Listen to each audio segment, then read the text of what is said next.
Some people seem unusually guarded, deeply perceptive, or surprisingly calm in chaos. But often these qualities come with a heavy cost: trauma. In this video, we'll uncover 10 common traits of individuals who've experienced excessive emotional pain, often hidden behind quiet smiles and strong facades. People who've experienced prolonged trauma tend to live in a constant state of alertness. Even in peaceful situations, they scan for threats, waiting for something to go wrong. A sudden sound, an unexpected touch, or even a shift in tone during a conversation can jolt them. This isn't paranoia, it's survival. When your brain has been trained to expect danger, it doesn't know how to relax, even when the danger is gone. Their bodies remain tense, shoulders slightly raised, jaw clenched, and eyes darting to every movement. They might not even be aware of it anymore. It becomes their normal. Trust for someone with deep trauma is not given freely. It must be earned, and even then, it's fragile. They've likely been hurt by people they counted on: parents, partners, friends, so their walls are thick. You might notice them keeping emotional distance, hesitant to open up or let people get too close.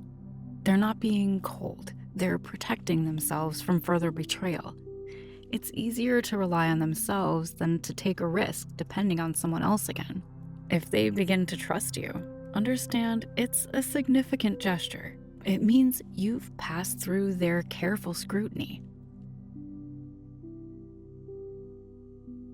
After too much pain, some people stop feeling altogether.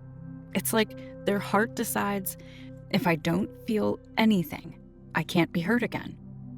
This numbness doesn't just apply to sadness or fear. It also dulls joy, love, excitement. They might laugh when something's funny or cry at a movie, but there's often a sense of detachment behind their reactions. They may describe feeling like they're watching their life from outside their body. For others, this manifests as indifference to things they used to love: hobbies, relationships, future plans. It's not that they don't care anymore. It's that their nervous system is in emotional shutdown.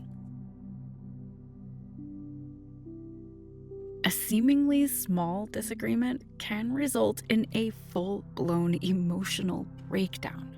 A forgotten text, a slightly raised voice, or a minor rejection can send them spiraling. This isn't overreaction. It's a deep wound being reopened. Trauma teaches the brain to respond quickly and intensely to threats, even imagined ones. When someone seems to explode over something trivial, what you're really witnessing is a flood of old memories, fears, and unresolved pain. They aren't reacting just to this moment. They're reacting to 100 others that felt just like it.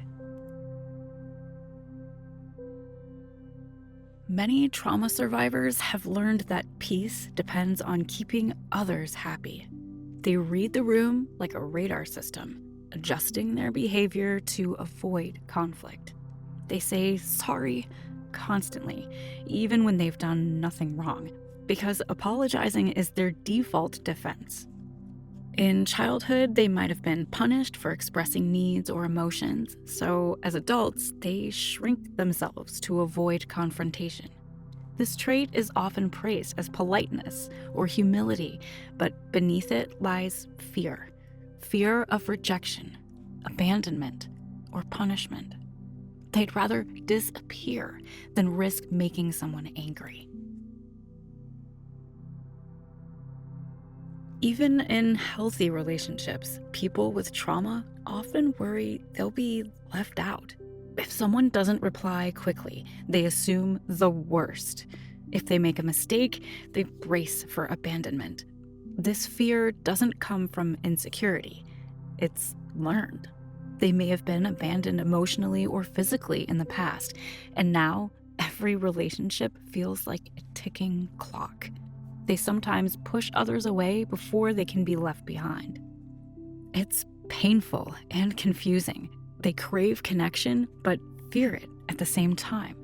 This trait makes their relationships complicated and emotionally charged. Interestingly, one of the byproducts of trauma can be extraordinary empathy. Having suffered, they recognize pain in others almost instantly. They listen with intensity, comfort without judgment, and make people feel seen. Their kindness is genuine because they understand how vital it is to be understood. But this empathy can be exhausting. They absorb others' emotions like sponges, often neglecting their own needs in the process. They feel responsible for other people's happiness, and when they can't fix things, they feel like failures. While their compassion is beautiful, it can leave them emotionally drained. Trauma robs people of stability and safety. In response, many survivors become control-oriented in their daily lives. They like to plan, predict, and prepare for every possible outcome. Being spontaneous feels dangerous. What if things go wrong? You might see this in someone who keeps everything meticulously organized or panics when plans change unexpectedly. It's not about being rigid or obsessive. It's about feeling safe. When their external world is in order, it helps soothe the chaos inside. But when things fall apart, they don't just get stressed, they unravel, because to them, unpredictability is a reminder of powerlessness. Trusting others can feel risky, so many people with trauma choose isolation. They might say they prefer solitude or that they're introverts, but often it's deeper than that. Being alone means they can't be betrayed or hurt.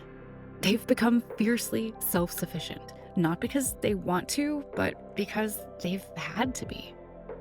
They fix things on their own, keep emotions private, and never ask for help unless it's absolutely necessary. This independence can appear admirable, but it often hides deep loneliness. They long for connection, but don't believe they deserve it, or they fear it will cost them too much. Ask someone who's been through serious trauma how they're doing, and you'll often hear, "I'm fine." They downplay their experiences, saying others have it worse or insisting they should be over it by now.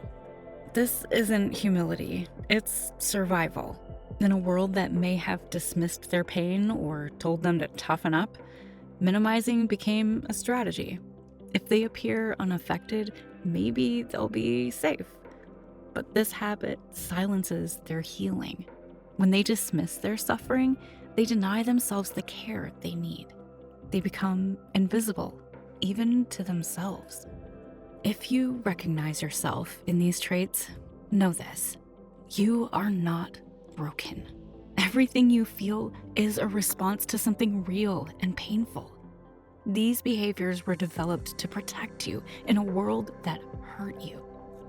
And while they've helped you survive, you deserve to move beyond mere survival.